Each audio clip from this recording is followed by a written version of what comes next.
Em Minneapolis, o poder federal e os direitos locais entraram em rota de colisão, o que acabou por desencadear uma crise com consequências trágicas.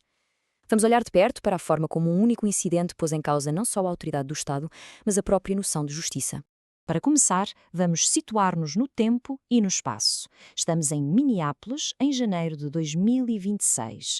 É uma cidade no limite onde a tensão entre as autoridades federais e a comunidade local está prestes a explodir. Curiosamente, a faísca que acendeu esta crise surgiu a centenas de quilómetros de distância, no Departamento de Justiça. Uma decisão tomada dentro daquele edifício não só ia piorar a situação em Minneapolis, como ia provocar uma autêntica rebelião interna entre os seus próprios procuradores. E o catalisador de tudo isto, um único tiroteio fatal. Um momento que se transformou no rastilho de uma enorme conflagração que iria abalar não só a cidade, mas toda a nação. Ok, vamos então a fundo nisto. O ponto de ignição para toda esta crise foi a morte de uma mulher chamada Renee Good. E é aqui mesmo que está o nó da questão. De um lado, temos a versão oficial que pinta a Renee Good como uma ameaça, uma terrorista doméstica. Do outro, a família e as imagens de vídeo contam uma história completamente diferente. A de uma mãe que, ao que parece, estava a tentar fugir do perigo. São duas narrativas absolutamente irreconciliáveis. Mas, atenção, a morte de Renee Good não aconteceu do nada. Foi, na verdade, o ponto de ebulição de uma operação federal gigantesca que levou milhares de agentes para a cidade, a chamada Operação Metro Search. E o que era exatamente esta operação do ICE, a Agência de Imigração e Alfândega? Bem, segundo o próprio governo, era nada mais, nada menos do que a maior operação do género alguma vez vista. Um esforço sem precedentes para deter e deportar imigrantes, tudo concentrado numa única área metropolitana. O que é verdadeiramente impressionante aqui é a rapidez com que tudo escalou. Em pouco mais de um mês passámos de rusgas e detenções para tiroteios, protestos em massa e até uma greve geral. A situação intensificou-se a uma velocidade vertiginosa. E para termos uma ideia da escala disto, estamos a falar de 2.400 pessoas detidas. Um número que, por si só, já mostra um impacto gigantesco e disruptivo que esta operação teve na comunidade local. O custo humano foi trágico e irreversível. 3 pessoas morreram como consequência direta desta operação. Aqui as apostas eram literalmente de vida ou de morte.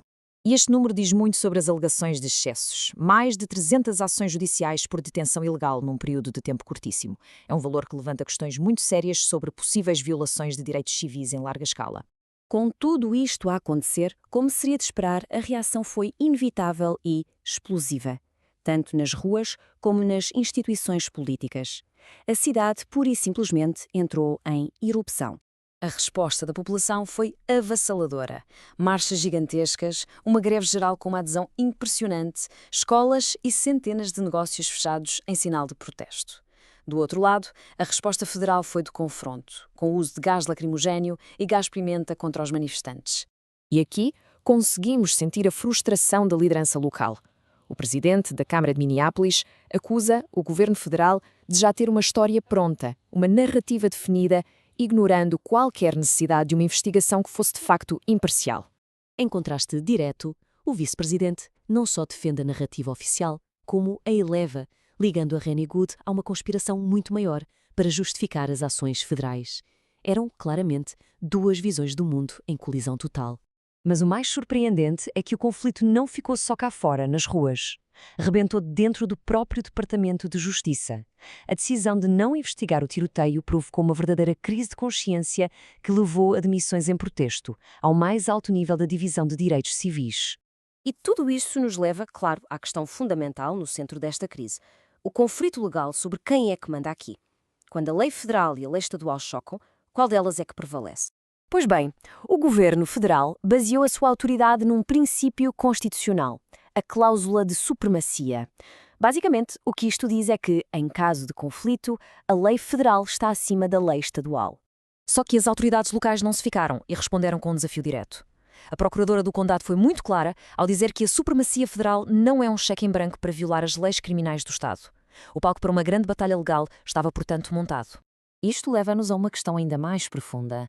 Para lá dos acontecimentos na rua, há problemas sistémicos que tornam a responsabilização dos agentes federais uma tarefa extremamente difícil. É uma pergunta fundamental, não é? Como é que estes agentes são treinados? O que é que lhes é ensinado sobre tomar a decisão de vida ou morte de usar força letal? A resposta, encontrada nos próprios materiais de formação, é, no mínimo, desconcertante. Num teste de treino, a resposta considerada correta indicava que nenhuma ação de desescalada é obrigatória antes de se usar força letal. Quer dizer, a força letal é ensinada como uma primeira opção e não como um último recurso. E o sistema parece mesmo desenhado para proteger os agentes, não para os responsabilizar. As políticas são secretas, a formação está focada em como evitar responsabilidades e os agentes ainda têm a chamada imunidade qualificada, uma doutrina legal que os protege de processos. E, como já vimos, as investigações internas podem pura e simplesmente nem sequer acontecer. E assim, terminamos com a pergunta central que esta crise expôs de forma tão dramática. Num confronto direto entre o poder federal e os direitos de uma comunidade local, quem é que tem a última palavra? A resposta, como os acontecimentos em Minneapolis demonstraram, está muito, muito longe de ser clara.